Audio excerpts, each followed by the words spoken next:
যতদিন পর্যন্ত 30 জন ব্যক্তি নিজেদেরকে নবী দাবি না করবে ততদিন পর্যন্ত কিয়ামত সংঘটিত হবে না। তার মানে আমাদের নবীর পরে কিয়ামতের আগে কতজন ব্যক্তি নবী দাবি করবে? কতজন?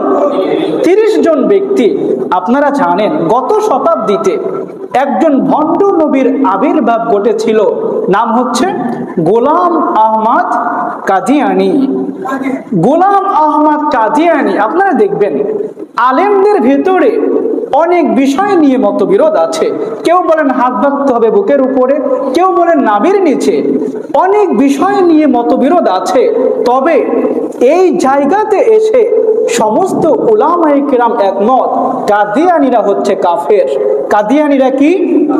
কাদিয়ানিদেরকে যারা কাফের বলবে না তারাও কাফের।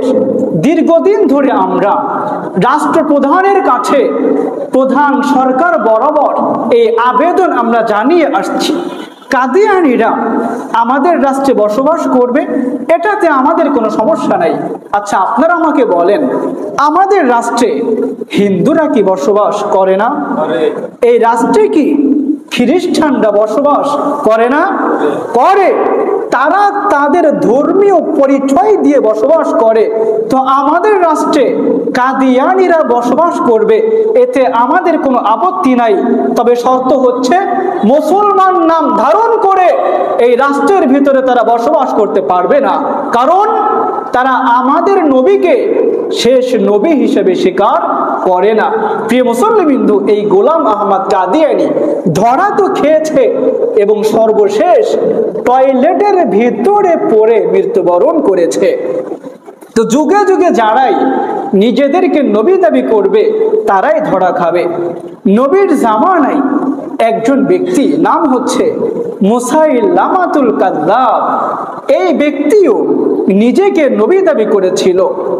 একবার সাহাবায়ে কেরাম বলছে, আচ্ছা মুসাইলামা, আমাদের নবী মুহাম্মদুর রাসূলুল্লাহ, আমরা পড়ি সাল্লাল্লাহু আলাইহি ওয়াসাল্লাম, তো আমাদের নবী তিনি তো একজন নবী, মাঝে মধ্যে জিবরিল আমিন আসে, অনেক রকমের সূরা নাজিল করে। আচ্ছা তুমি তো বলছো যে তুমিও একজন নবী, তো তোমার সাথে কি জিবরিল আমিনের দেখা সাক্ষাৎ কি হয় না?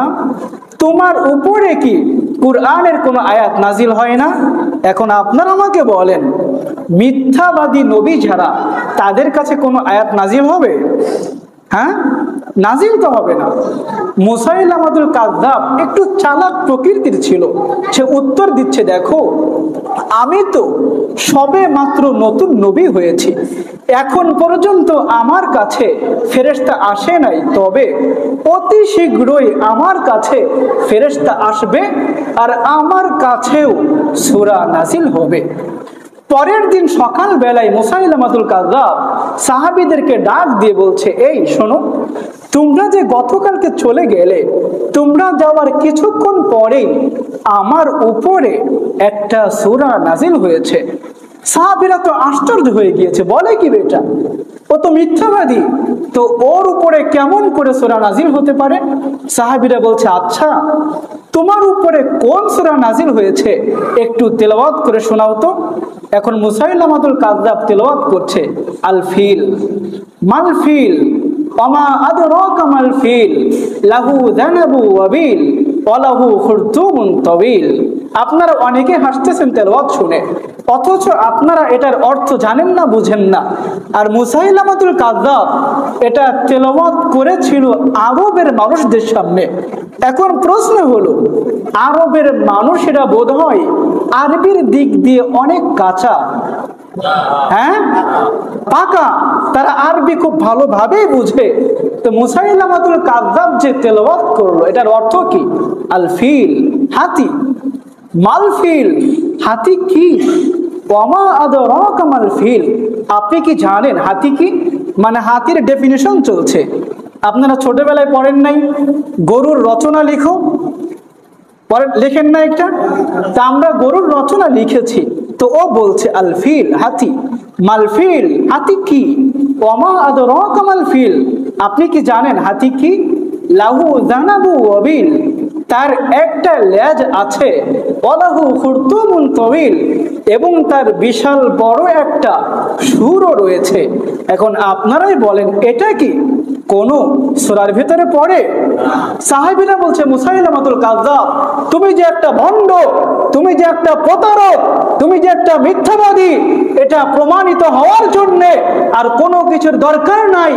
তুমি মিথ্যাবাদী প্রমাণিত হওয়ার জন্য তোমার তেলাওয়াতকৃত এই সূরাটাই তো যথেষ্ট, বলে ঠিক কিনা প্রিয় মুসল্লিবৃন্দ? তো যুগে যুগে যে বা যারাই নিজেদেরকে নবী বলে পরিচয় দিয়েছে, মুসাইলামাতুল কাযযাবের মতো, গোলাম আহমদ কাদিয়ানির মতো, সর্বশেষ গিয়ে তারাই ধরা খেয়েছে।